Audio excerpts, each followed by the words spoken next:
is JTheDragon and welcome to the Budget Layer. If you guys are returning subscribers, hey family, how you doing? And if you're new to my channel, hey, how are you? Y'all, check it out, yay! I got my press-on nails and I love them and they're so cute. But y'all, tell me why the nail glue was coming for me though.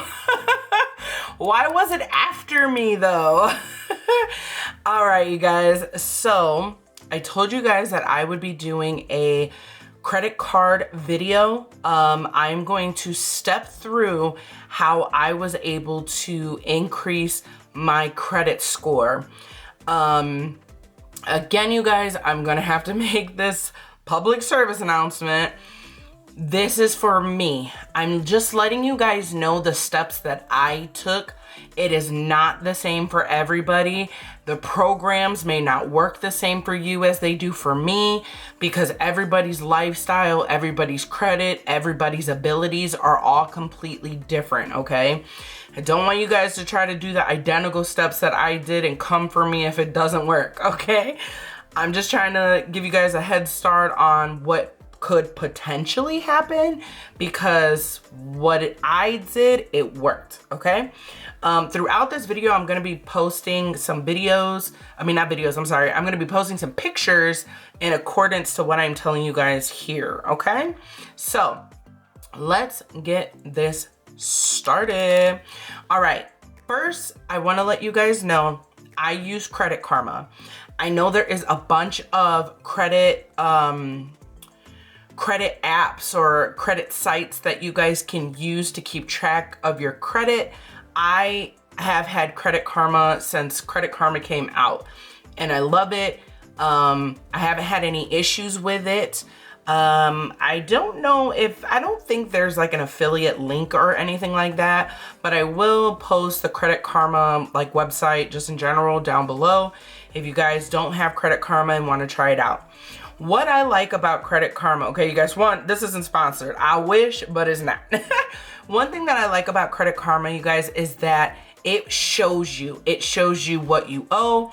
It shows you your credit debt, student loan debt, car debt, home loans, personal loans. Like it shows everything broken down and I like that because it's all in one spot.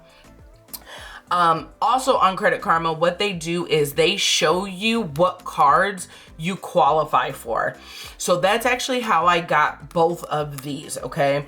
I had a credit card years ago. I did not use it right. I definitely didn't know how to do it. It was so bad, you guys, I actually ended up closing it, which is a horrible thing to do, but I ended up closing it because it was suspended, like a whole bunch of stuff, y'all, a whole bunch of stuff. When I tell you guys, I wasn't good with my first credit card and it wasn't even that much. It was like $500, but I was still very irresponsible and it was really bad. So I'm gonna go one by one. I'm gonna go with Capital One first because there's less, like Discover is kind of the one that I'm babying the most. So let's start with Capital One, okay? So first, my Capital One limit is $300. You guys, when I got Capital One, it was an unsecured card. Now, an unsecured card, the difference between an unsecured and a secured card is unsecured is one that you don't put your own money to. It is a credit card off the bat. They give you a certain amount and just that's how it works. An unsecured card kind of helps your credit a little bit more because it's not your own money, it's borrowed money. So they figure that you're a little bit more responsible that way than if it was secured. Now, the reason why I point at Discover is because Discover started out as a secured card and I'll explain that later. So Capital One for me is a unsecured card of $300, okay, you guys?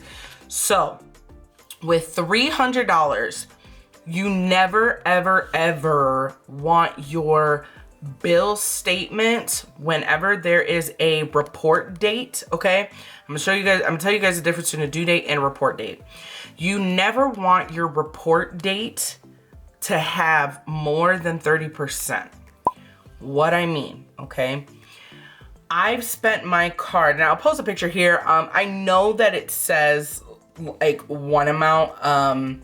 I know it says, I think like $66 in the picture that I'm gonna show you. That is because my report date was on the 3rd, okay? So I wanted to make sure that I was under this amount by this report date. The reason why is because your due date is just when your bill is due. The amount that you owe for your card, which is for me, is $25. I owe $25 for both cards. So $25 a month is the bare minimum that needs to be paid on the due date.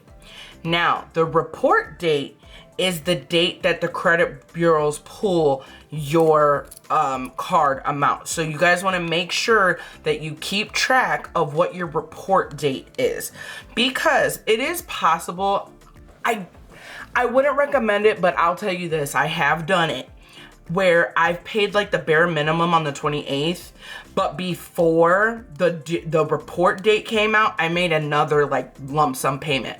Sometimes that happens if like your paycheck comes after this date, so you really don't have the amount to bring this down. It happens, and that's actually what's happened to me once or twice.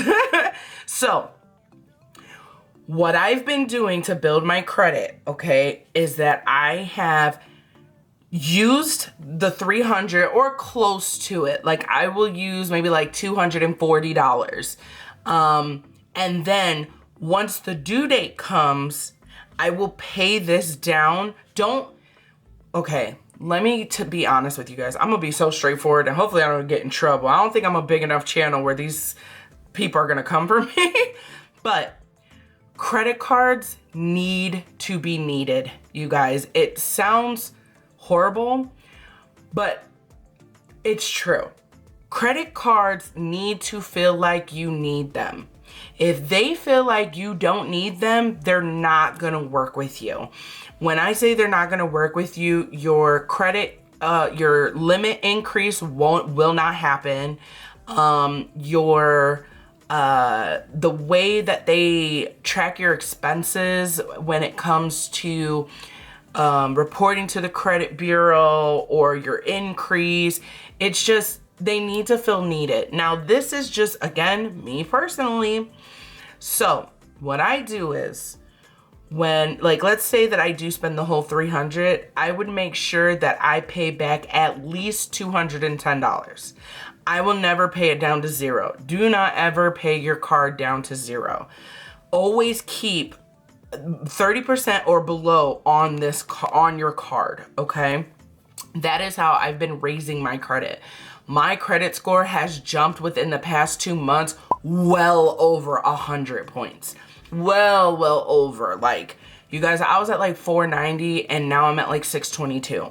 So I'm telling you, the method works for me. So always make sure you are back down to 30% or below by your report date, okay? Not necessarily due date, but definitely report date, okay? That's very important. Also, always make sure you are asking for an increase. It doesn't hurt to ask for an increase. It helps you in the long run, because the more limit you have in underneath your name, the more you can use, which the better your credit will become. But that's how this works for me with Capital One. Now, for Discover, now these two to me are top tier. I love these because Capital One does have their 360 savings account, which I also have that for my son. If you guys have been keeping up with my channel, I have his savings account in a Capital One 360. I like it there because I think it's like I don't know the percentage offhand, but that's a different video. But yeah, so you want to make sure that you always maintain that, you guys. Your report date, for me personally, your due date and report date are so important. So on to Discover. So Discover for me started as a unsecured credit card. I had to put $200 into Discover in order for them to give me a card. Now, this happens, you guys. It is not uncommon for this to happen when you're building credit or you're fixing your credit. I had a low credit score. Like I said, I was at like 480 when I started this, and 480, 490, I'm not sure. But in cases like that, the credit card bureaus see you as a risk. So what they do in essence is they test to see how well you are with your finances. So they use your own money. What I like about Discover is that whatever amount you put in, they have 3 amounts. You can either put $49, $99, or $200. Again, that was for me. It could be different for you. So I did the $200. Now, what I like about that is that out of those 3, whatever you submit, if you have a good 6-month reading with them, meaning you paid your bill on time and you weren't crazy out of your budget, meaning you didn't like go over the amount that you submitted in the unsecured card, they will not only give you a refund for 100% of your deposit, they also will boost your credit, or boost your limit, what is exactly what happened to me. I had $200 as my unsecured deposit.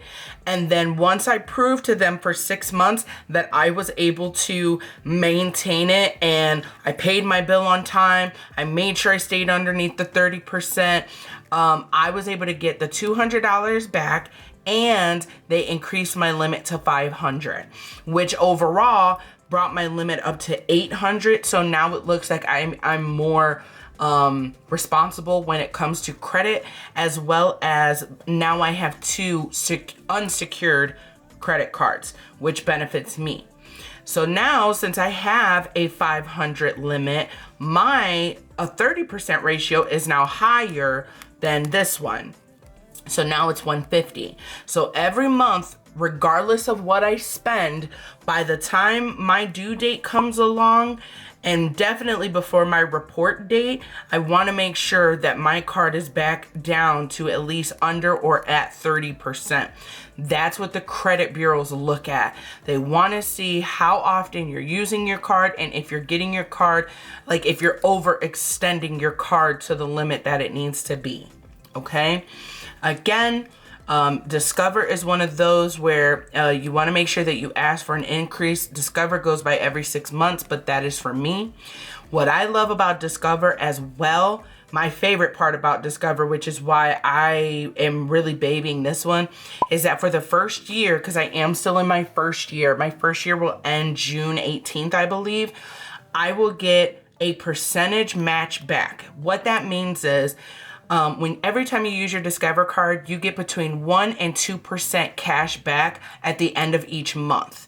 For me personally, whenever I get that percentage, I have them put it back into my payment. So let's say at the end of the month, I get $6. Instead of getting that $6 back in a check or like back into my bank, I just have them put it towards my payment. So my payment's cheaper. So in the end, it looks like I'm paying more. I hope that makes sense. But by the end of the year, they will match back 100% of my cash back. So right now I'm at $14.50 cash back. So if that's the only cash back that I get for the year, that means at the end of the year, I will get another $14.50 cash back. And I like that about Discover. So you guys know that both of my links are in the description below. Capital One and Discover, I believe, have a sign-on perk right now. I'm not exactly sure what it is because it keeps changing. But one thing that I will tell you guys, for me personally, and this is just an advice from me, do not get a card if you need a credit card. I'm gonna say that again, y'all. Do not get a credit card if you need a credit card. And the reason why is because these can really harm you. If you do not know how to utilize your credit card the efficient way, they can really harm you in the long run when it comes to your credit score, buying a home, buying a vehicle, taking out a personal loan, because these are hard, what you call hard inquiries. When you sign on to get a credit card, now if I'm not mistaken, Capital One does have a risk-free pre-approval. What that means is that when you try to pre-approve for Capital One, they don't take a credit score from you. But Most cards, when you apply, it is a hard inquiry until you get approved. And when you get approved, it usually falls off real quick. It's not one of those that lingers for a long time. But you guys make sure that you follow these steps because they're very basic and they will help you. I definitely will say you want to use the credit card. Do not let the credit card use you. So I hope this helps you guys. I don't know if I was really thorough. I've never made a video where I'm explaining stuff like this. That's actually why I had it all written down, because I didn't want to like lose track or anything like that. But you guys, again, just to recap, make sure you know the difference in your card, whether they are unsecure or secure. Make sure that you do the percentage of calculating your 30%. And if you don't know, all you do is take the number that you have here and you times it by 0.3. At least that's how I do it. You times it by 0.3 and that will be your 30% ratio. Make sure you stay under that. Always make sure that you pay your bill on the due, like before the due date or by the due date. That's very important. And you always want to make sure that you find out what your report date is and make sure that you are within the 30% credit limit by that report date.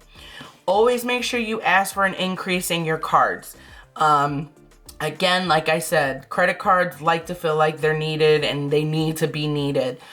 And then always make sure you check benefits that your card may have and utilize them to the best of your ability. I hope you guys like this video. If you guys need more clarification, I'm not sure how, but if you guys have any questions though, please leave your questions in the comments below. You guys know I respond back to every single comment that anybody makes. So ask me your questions down there below, and good luck on your credit card journey, and I will see you guys in my next video. Bye.